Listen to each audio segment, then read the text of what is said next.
बल्कि मैंने आराम बाग जिसको ये कहते हैं अब, उसका मुसलमान बना दिया उन्होंने, ये राम बाग था। और मैंने इसमें इसको राम बाग ऐसे ही कहते थे कि इसमें सबसे बड़ा जो जश्न होता था वो दशहरे का जश्न होता था, जिसमें रावण का पुतला जलाते थे। और रावण का पुतला वो जला के मुझे चाचा ने मेरे कंधे पे बिठा के मुझे दिखाया था जलते हुए। तो ये वो मैं जो बात, और मैं रतन तालाब में प्राइमरी स्कूल था जहाँ मैं पढ़ता था, प्राइमरी में, वहाँ पर भी मैंने एक क्लास पढ़ी थी। अब हम लोग लंदन में एक हफ्ते फिल्म देखते थे, एक हफ्ते जुम्मे के दिन हम पाकिस्तान एम्बेसी जाते थे जहाँ पर पाकिस्तानी खाना खाते थे और पाकिस्तान नमाज पढ़ते थे जुम्मे की। और एक वीक हम जाते थे हाइड पार्क स्पीकर कॉर्नर पे, वहाँ पाकिस्तानी एक स्टूडेंट होता था तारिक अली, बड़ा मशहूर स्टूडेंट था वो, बहुत कश्मीर पे और पता नहीं क्या क्या ऐसी तैसी कर देता था वो हिंदुस्तान की। किताबें वगैरह भी लिखी, बहुत बड़ा लीडर था, स्टूडेंट लीडर था के ज़माने में। उसकी तकरीर चल हो रही थी तो हम लोग दोस्त देते थे। मेरा एक दोस्त था, उर्दू स्पीकिंग दोस्त था, बहुत गहरा, जिसके साथ मैं जाके लंदन में पहली मरतबा रहा था 64 में। तो वहाँ मैं बताऊँगा कि मैं पहले तो अपने कज़न के पास ठहरा था एक रात लंदन यूनिवर्सिटी में, उसके बाद में मैं फिरोज़ के पास आ गया था, मेरा दोस्त जो था वो चाबी दे गया था मालिक मकान को कि वो गुलाम हैदर सिद्दीकी आएगा मेरा दोस्त, उसको खोल के दे देना, कमरा में बिठा देगा। तो वो मुझे वहाँ जो रखवाले होते हैं मालिक, वो उसने मुझे खोल के दे दिया। बाद में वो सामान ले आया, कहने लगा भाई मैं खाने का सब सामान ले आया हूँ, मुझे पकाना नहीं आता है। मैंने कहा मैं पकाना जानता हूँ, फिक्र नहीं करो, कुकिंग इज़ माई हॉबी। मेरी हॉबीज में cooking, stamp collecting, coins collecting और फोटोग्राफ कलेक्टिंग, ये मेरी ख़ास हॉबी थी। और म्यूज़िक सुनना, म्यूज़िक में शायरी में मेरे पसंदीदा जो शायर ख़ास करके अकबर अलाहाबादी और फैज़ अहमद फैज़, मुझसे पहले इसी मोहब्बत मेरे महबूब नवान। और आपको हंसाऊँगा तो अकबर अलाहाबादी पहली बात तो वो कहता है कि मुनकर नकीर हंस पड़े जब मैंने ये कहा दौड़ो पुलिस चोर घुसा है मज़ार में। फिर एक बात और कहता है कि अकबर को जो आई चंद बेपर्दे बीवी आ नजर, कहने लगा कि बीबी आपके पर्दे का क्या हुआ, कहने लगी कि मर्द के अक्ल पे पड़ गया। तीसरा था रकीबों ने रपट लिखवाई है थाने में कि अकबर नाम लेता है खुदा का इस जमाने में। वो भी तरह का बड़ा मशहूर है, पैदा हुए वकील तो शैतान ने कहा लो आज हम भी साहब है। वो भी नहीं है, हम ऐसी किताबों को काबिल ज़ब्ती समझते हैं जिन्हें पढ़कर क्या आपको खपती समझते हैं। मैं शॉर्ट कर रहा हूँ इसलिए ज़्यादा नहीं बता रहा हूँ। बहरहाल हम देख रहे थे, तकरीर सुन रहे थे और वो दबा के तकरीर में, बल्कि बाद में बताऊँगा कि उस तकरीर के मतलब तारिक अली के बारे में मुझे एक पाकिस्तान जो ब्रिटिश लेडी क्या बोलती है। बहरहाल वो मेरे एक जो फेरोज साहब मुझे कहने लगा, हैदर मुझे कहते थे दोस्त, मुझे हैदर बुलाते, हैदर क्या हुआ यार सुनने दो यार, राज कपूर खड़ा हुआ है। अबे मैंने कहा राज कपूर ओम प्रकाश के साथ, मैंने कहा यार खुदा ने मुझे कहाँ से सुन ली भाई। मैं चला गया उसके बाद, मैंने कहा सर मैं I am a film student from Pakistan, I would like to few words with you. कहने लगा यार इस वक्त मुझे सुनने दो, तकरीर वो भी एंजॉय कर रहा था। और बाद में जब तकरीर ख़त्म हुई थी तो मैंने अपने जेब से इतनी सी एक तस्वीर थी मेरे पर्स में पड़ी हुई, मेरे वैलेट में, वो मैंने निकाली। मैंने कहा सर ऑटोग्राफ तो दे दे। मैंने कहा sir can I see you in hotel, कहने लगा नहीं I am living this evening Geneva, मेरी फिल्म संगम का प्रीमियर है। तो ओम प्रकाश भी था साथ में, ओम प्रकाश। तो मैंने कहा ठीक है साहब, सॉरी आपसे मुलाकात हो गई, ये मेरे लिए बहुत है। दिलीप कुमार के साथ मुलाकात बाद में पाकिस्तान में होती है।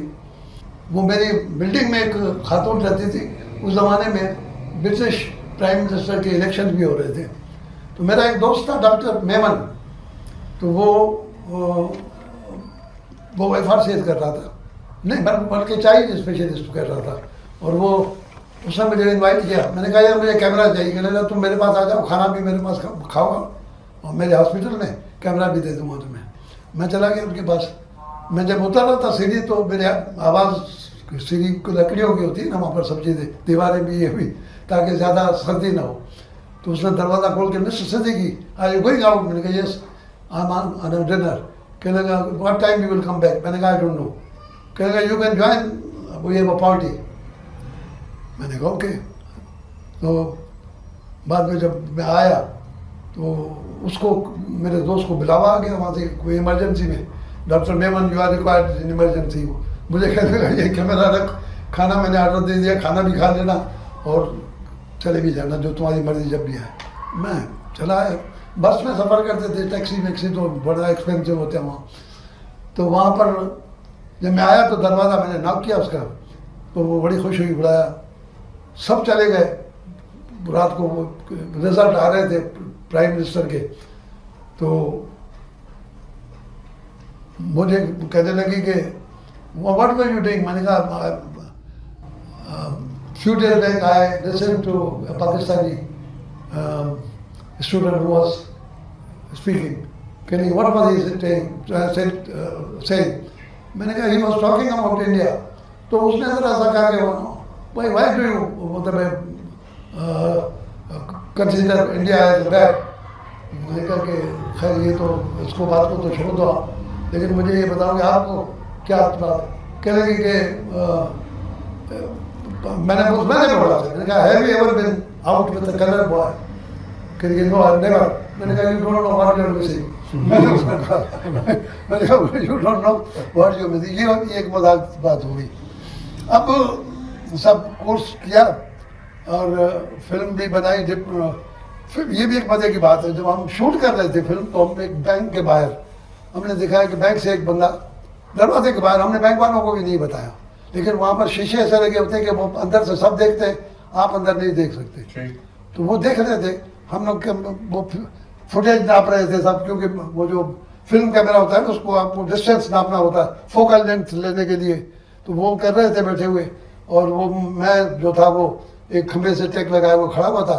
मेरा जो पार्टनर था वो बैंक के बाहर खड़ा हुआ था। वो मुझे इशारा करता है कि जी अब ये बैंक से बंदा पैसे लेके निकला है, गिन रहा है, और उसने पैसे जेब में डाले।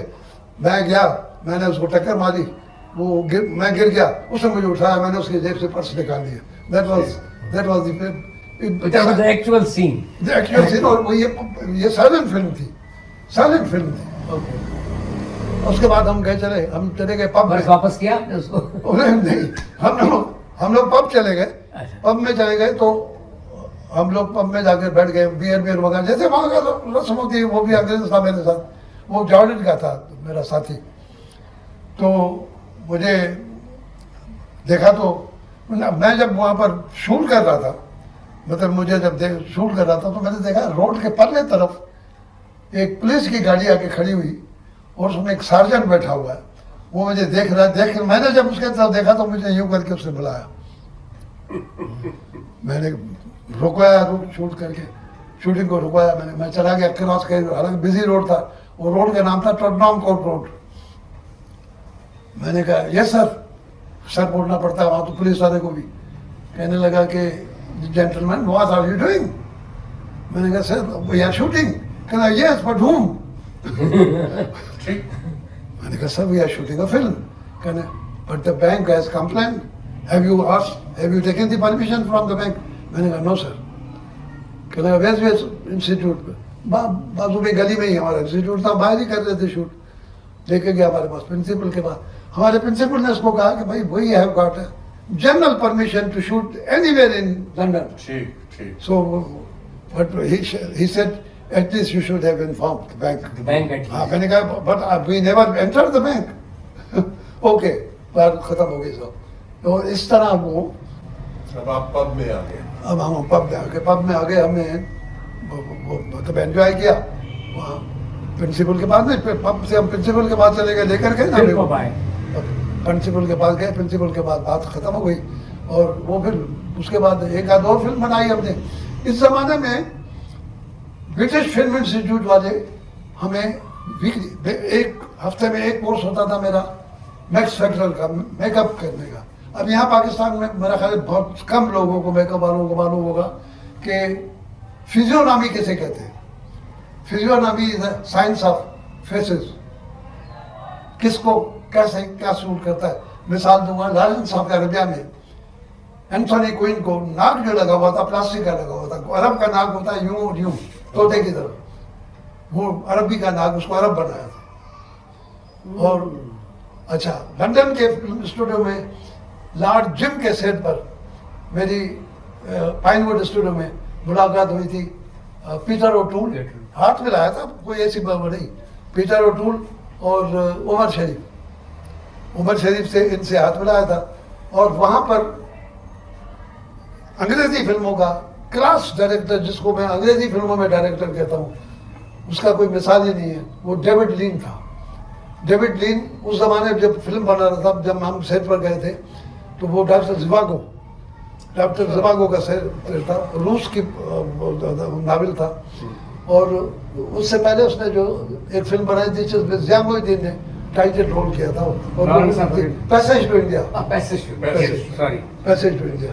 तो ये बहरहाल वो मतलब लंदन की बातें हैं। और लंदन से वापसी होती इस जमाने में बात था। एक बात पूछना, जी जी, आपने जो ये 2 साल पढ़ा जी, how to make a film, हाँ, क्या उन्होंने आपको बेसिक बताई? और उसमें खास तौर पर एक डायरेक्टर के लिए उन्होंने क्या बताया? हाँ, आते पहला साल जो था उसमें बेसिक ये होता है कि लाइटों की किस्में, back light, background light, face light, I catch light, मतलब 4-5 किस्म की लाइटें होती है।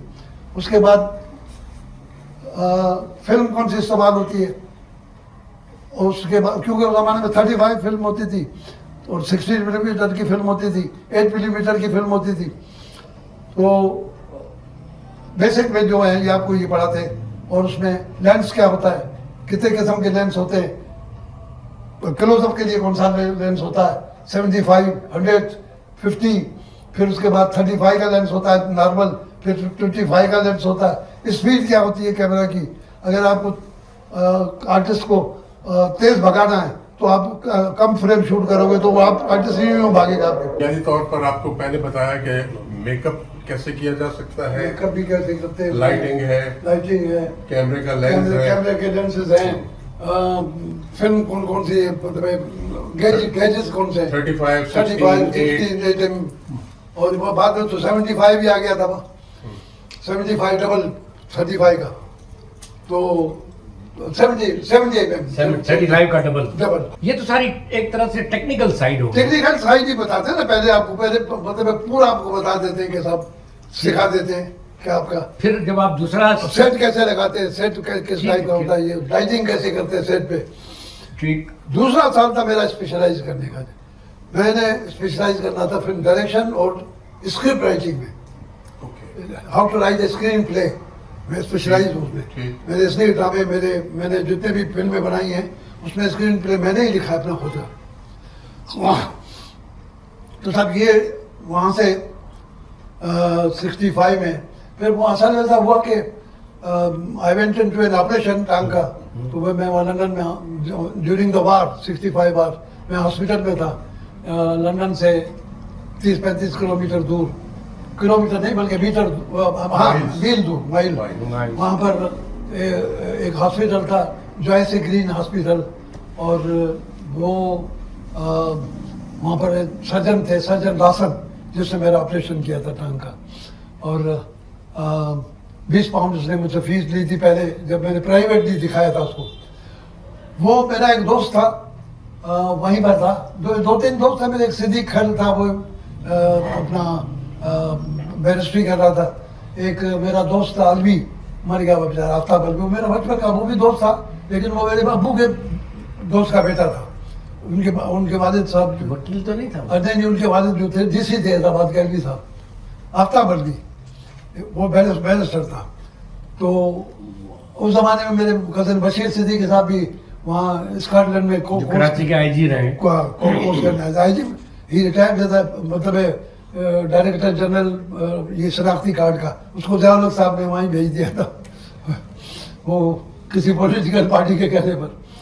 बहरहाल वो ये तो सियासत में तो पढ़ना नहीं, क्योंकि सियासत, हालांकि मेरा सियासत मेरा सब्जेक्ट है। तो वालदा की तबीयत सही नहीं रहती थी and she wanted me to come back. तो फिर मैंने वो अब उसको मैंने बताया भी नहीं कि मैंने ऑपरेशन करवा दिया इतना बड़ा। जब उसको मालूम हुआ तो फिर तो वो और बेचैन हो गई कि शी वांटेड टू सी मी। और मेरे बड़ी बहन के बच्चे थे वो भी मतलब उनकी भी देखभाल मैं करता था, एजुकेशन की है वो, तो they wanted me to come back. मैं 66 पे I came back from London से। ये जो कुछ बातें हुई लंदन में मेरे जो क्लास फेलो थे उसमें आइसलैंड, जॉर्डन, सऊदी अरबिया, अपना इंग्लैंड, अमेरिका के 6 स्टूडेंट थे हमारे पास जो वहाँ से कोर्स करने के बजाय लंदन में शॉर्ट कोर्स करने आए थे 2 साल, क्योंकि वहाँ 5 साल का कोर्स था अमेरिका में। वो जो वो करते थे अपना MA इन सिनेमाटोग्राफी। तो बहरहाल वो वहाँ से वापसी हो गई और वहाँ यहाँ आया। मैं 2 साल बेरोजगार रखा पाकिस्तान में मुझे उन्होंने, कोई नौकरी नहीं। वहाँ अप्लाई किया। मुमताज़ मिर्ज़ा साहब ने बेचारे ने, उसने भी बुरई साहब होते थे उस ज़माने में, इंफॉर्मेशन में डायरेक्टर थे फिल्म के। तो उसको कहा, लेकिन मजे की बात उसका अपना साला जो था वो फिल्म का डायरेक्टर था, फिल्म का वो सेक्रेटरी थे शायद मेरा ख्याल इन्फॉर्मेशन के। तो वो कैसे मुझे ले आते उसके जगह पर। तो बहरहाल वो बहुत कोशिश की, लेकिन इस दरम्यान में मैंने जर्नलिज्म शुरू कर दिया। जर्नलिज्म और मैं 3 रसालों का चीफ एडिटर रहा।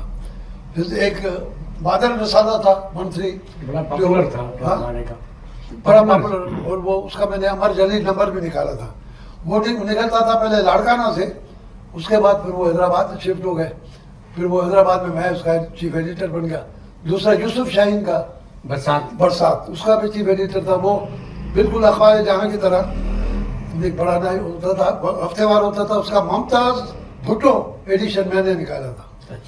उसके बाद तीसरा था कुरबान जिलानी का नाटक। तो ये 3 रसाले थे जिनको मैंने एडिट किया। ये वो ज़माना था जब बेरोजगारी का था और ये मैं आज़ादी करता था, कोई पैसा वैसा नहीं मिलता था। बहरहाल गुजर सफर हो रहा था किसी तरह, बड़ा मुश्किल से, बहुत ही तकलीफ में था मैं। इस दरम्यान में वही मेरा जो दोस्त था जो मैट्रिक में मेरे साथ पढ़ता था, हम लोग एक्सचेंज करते थे। मैट्रिक में बालाजी साहब क्लास टीचर होता था, तो हम फिल्म की मालूमात एक्सचेंज करते थे एक दूसरे से। सिनेमा थे उनके, तो बालाजी साहब ओरल एक एग्जाम हो रहा था हमारा मैट्रिक में सिंधी और अंग्रेजी का। मुझे कहने लगे, गुलाम हैदर तुम मुझे ये बता दो कि निशाद सिनेमा में कौन सी फिल्म लगी हुई है और कौन सा वीक चल रहा है, मैं तुझे पास कर दूंगा। फिर मैं शर्माने लगा कि मैं फेल करूँगा, वरना फेल कर दूंगा। फिर मैंने उसको बताया, मैंने कहा सर बादल फिल्म थी उस जमाने में, ये मेरी वाली नहीं, प्रेमनाथ और मधुबाला वाली फिल्म। सर इसमें शाम उसमें नहीं था। अच्छा। शाम था वो जिसमें उसकी डेथ हो गई थी घोड़े से गिरकर, वो दूसरी फिल्म थी। हाँ, बादल भैया, प्रेमनाथ है, मैं राही भटकने वाला हूँ, कोई क्या जाने मत वाला गाना था। और बड़े मशहूर गाने थे, आंसू बहाने वाले, दुनिया बदल रही है, ये मतलब बहुत मशहूर गाना था। ये बचपन तो उसके सारे गाने मशहूर थे। और उसका एक डायलॉग मुझे आज भी याद है कि वो तलवार का एंड में तलवार को तोड़ के प्रेमनाथ कहता, मेरे मालिक तू हम पर राज कर, तलवार से नहीं प्यार से। मतलब बोलने का अंदाज प्रेमनाथ राज कपूर का साला था। हाँ, आप मजे की बात बताऊं, जब आवारा फिल्म चल रही थी तो नीचे 6 आने वाली क्लास में से गाना था, मैं राही भटकने वाला हूँ, कोई क्या जाने मत वाला हूँ। तो किसी से गाली देकर कही, अबे साला ये भी तो बोल राज कपूर का साला हूँ। ये आवाज आई 6 आने वाले में से। अच्छा, मेरी जब फिल्म लगती थी सिनेमा में, मैं 6 आने वाली क्लास में जाके बैठ जाता था, या फिर दरवाजे पे खड़े होकर देखता था लोगों का रिएक्शन, लोअर क्लास का रिएक्शन क्या है। बहरहाल ये तो इस्माइल मेमन साहब ने वहाँ मेरी मदद की। उन्होंने एक मेमन था, कद्दू सेठ कहते थे उसको हैदराबाद में, जो शाम सिनेमा के पास रहता था, बहुत अमीर आदमी था। और रोज़ी कॉर्नर हैदराबाद में मशहूर था, और रोज़ी उसकी सास वो थी वहाँ, वो मतलब उसकी नहीं, सास तो उसकी वो इंफॉर्मेशन का डायरेक्टर था, वो था उसका ससुर, लेकिन वो उन्हीं से उसका ताल्लुक था। उसको उन्होंने किसी तरह आमादा किया कि सिंधी फिल्म बनाए। अब दैट फिल्म वाज, इससे पहले जो फिल्में बन चुकी थी वो फरहान साहब की उमर बारवी, उमर वाली परदेसी, इससे पहले परदेसी के बाद फिर एक फिल्म बनी सईद हारून ने बनाई, ससी पुनू। उसके बाद एक फिल्म बनी पराई जमीन, जो एजी मिर्जा उस जमाने में उनका एडमिनिस्ट्रेटर होता था हारून के मतलब कारोबार का, उसने बनाई थी। और उसमें उसका पार्टनर जो था वो मंगी साहब, अली हसन मंगी, वो उसका पार्टनर था उसमें। तो ये मतलब फिल्म शुरू की, उन्होंने बनाया स्क्रिप्ट, उन्होंने कहानी, इस्माइल ने बनाया, हम मिलकर बैठ के कहानी बनाते, कहानी बनाई हमने। और मैंने कहा जी स्क्रीन प्ले में मुझसे कोई नहीं बहस करेगा, ये मैं खुद लिखूंगा। स्क्रीन प्ले लिखा, फिल्म शुरू की। आपका पहला प्रोजेक्ट? ये मेरा पहला प्रोजेक्ट एज ए डायरेक्टर। 1968 68 तक तो मैं बेरोजगार था ना। ठीक है। 66, 68, आपको 68 पहला प्रोजेक्ट मिलता है। ये जब मेरा शुरू होता है तो स्क्रिप्ट लिख लिया, सबको पसंद आ गया। अब ये म्यूजिक डायरेक्टर जो था वो नया, अच्छा मजे की बात बताऊं, पूरी कास्ट, पूरे टेक्नीशियन, कैमरामैन, डायरेक्टर सब नए थे उसमें। जो मजे की बात थी वो ये, उसका जो म्यूजिक डायरेक्टर था वो इमदाद हुसैन, वो गुलाम नबी अब्दुल लतीफ वालों का असिस्टेंट हुआ करता था। देखिए पहले था गुलाम अली अब्दुल लतीफ, गुलाम अली, अच्छा, वो दोनों पहले होते थे। उमर मारवी उन्होंने म्यूजिक दिया था। फिर परदेसी में ये दोनों भाई आ गए, लतीफ और गुलाम नबी, ये दोनों भाई थे। गुलाम अली फिर अलग रहा। गुलाम अली फिर अलग हुआ। गुलाम अली ने ज्यादा फिल्में बनाई, सबसे ज्यादा। लाहौर भी रहा है। लाहौर भी गया था वो, लेकिन उन्होंने अपना, उन्होंने तो लाहौर की उर्दू फिल्में भी की ना, गुलाम नबी लतीफ वालों ने। हाँ बिल्कुल। ये जो हवा से मोती बरस रहे हैं, जोश साहब की शायरी थी। बहरहाल ये मतलब है, अब आप डिसाइड हुआ कि साहब गाने रिकॉर्ड करेंगे। वो करते करते हमने 6 गाने रिकॉर्ड कर दिए। अब एक इस दौरान में मेरा एक बहुत बड़ा मतलब कहने का वाक़या है जो मेंशन करना ज़रूरी है। मेरी नूरजान से अनबन हो गई, खटपट हो गई। हमने उसे कहा कि साहब हमारे पैसे हैदराबाद से आ रहे हैं बाइक में, हम आपको कल पेमेंट कर देंगे, कल आ जाएंगे। टेलीग्राफी के जो ज़माने में टेलीग्राफ होता था बैंक से थ्रू, तो आपको दे देंगे। करेंगे नहीं भाई, सवाल ही नहीं पैदा। पहले पैसा फिर भगवान। पहले पैसा। वो लोग खाम खा उसको बोलते थे साहब ये यूँ है यूँ, तो मैं कहना नहीं चाहता। उसने, मैंने पैसे दिए उसको 2000 गाने के लेती थी। और अगर गाने के दोहे अपना अस्थाई के अलावा उसके जो वो है, तो वो 4 अगर हैं तो वो बोलते थे कि जैसे और एक पैसे 500 और बढ़ाओ, अगर 2 आए तो 500 और बढ़ाओ। मिसरों के हिसाब से। हाँ यार ये कैसे होता भाई, गाना गाना होता है। उसने वो 2000 रुपये, मेरे 100 के नोट होते थे उस जमाने में, उसने फेंक दे। मेरे इधर लगे पैसे, मेरे यहाँ लगे पैसे। तो अभी चली गई। हमने कहा जी पैकअप, हमने पैकअप कर दिया। गाना हम जो है हम 2 रिकॉर्ड कर चुके थे पहले से। एक गाना हमने, इससे अच्छा एक फिल्म और मेरी शुरू हुई थी जो बनी नहीं, अला बचा और लगानी। अपने जतोई साहब सिंध के जब चीफ मिनिस्टर थे तो उसका पॉलिटिकल सेक्रेटरी था। हमने एक फिल्म शुरू की थी फ्रेंड्स फिल्म के नाम से, अपने दोस्तों ने मिलकर, अब्दुल्ला कपड़ो, मैं, अल्लाह चाहो, अब्दुल गरीब बलोच। फिल्म का नाम था मल्हार। और उसमें हीरो थे मुस्तफा कुरैशी, हीरोइन थी रोजीना, और उसमें म्यूजिक डायरेक्टर गुलाम नबी अब्दुल लतीफ वाले थे। तो हमने जाके गाना, पहला गाना नूरजान का मल्हार का था। हाँ, तो वो गाना रेडियो पाकिस्तान से रिलीज भी हुआ था, हैदराबाद से कराची से। वही एक जगह थी जमाने में पॉपुलर करने। तो वो फिल्म नहीं बनी, जम्मू में बंद हो गई। अब एक घूमर टाइप वाला शुरू होती है, इसका नाम भी मैंने रखा। इसमें हमने कास्ट पे सिर्फ एक एक्टर हमने उसमें दिया था जो पाकिस्तान का दिलीप कुमार था। वो अपना सेराटा आजाद हनीफ हनीफ एक्टर। हनीफ साहब बिल्कुल देखने में इतना खूबसूरत आदमी, मैंने अपनी जिंदगी में इतना खूबसूरत आदमी नहीं देखा था। उससे मेरी फिर दोस्ती हो गई थी। हैदराबाद का सुपर हाईवे जब शुरू हुआ था तो हम लोगों ने पहली मरतबा उसकी गाड़ी में मुझे लेकर गया था अपनी बीवी के साथ, अपना बेटा भी था उसके साथ। हम जाके काजी साहब का जो होटल था हैदराबाद में ओरिएंट उसमें जाके बैठे थे और ये तागे में बेटे को घुमाने गया, मुझे अपनी बीवी के साथ छोड़ गया तो भाभी के साथ बैठो खाना खाओ, मैं बच्चे को घुमा कर आता हूँ। ये हमारी ऐसी दोस्ती थी। बहरहाल वो इस तरह वो मतलब सुपर हाईवे की सैर भी हो गई। वहाँ ये हुआ कि सब मेरे म्यूजिशियन ने क्या किया, अच्छा वहाँ बेचेस थे, ए बेच, बी बेच, सी बेच। जो हम जो थे बी बेच वाले थे, उसमें जंगी खान उनका वो होता था चीफ क्लारनेट प्लेयर तो था, क्लारनेट प्लेयर जो था बिल्कुल एग्जैक्टली। और वो सिर्फ क्लारनेट नहीं शहनाई भी जबरदस्त बजाता था, फूक का साथ बजा लेता। हमारे मतलब फिल्म में उसने शहनाई बजाई थी। उसने चेक बुक निकाली।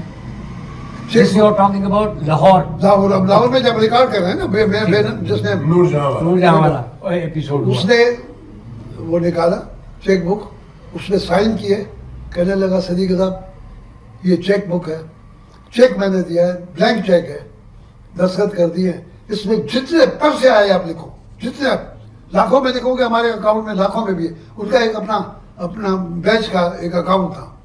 कहने लगा ये आप इसको इसी तरह मुंह पे मारेंगे, वरना हमारा ये आपके साथ प्रॉमिस है, यू आर गेस्ट, हमारे सिंध से गेस्ट आए हो, हमें आपकी इज्जत करनी है, आप पढ़े लिखे डायरेक्टर है, मैं ऐसे डायरेक्टरों से कम राब्ते में आया हूँ जो इतना पढ़ा लिखा डायरेक्टर बाहर का, और आपकी इस तरह उसने बेइज्जती की है, हम इसकी रिकॉर्डिंग नहीं करेंगे, मेरा प्रॉमिस है आपके साथ, जब तक कि आपसे माफ़ी नहीं मांगेगी।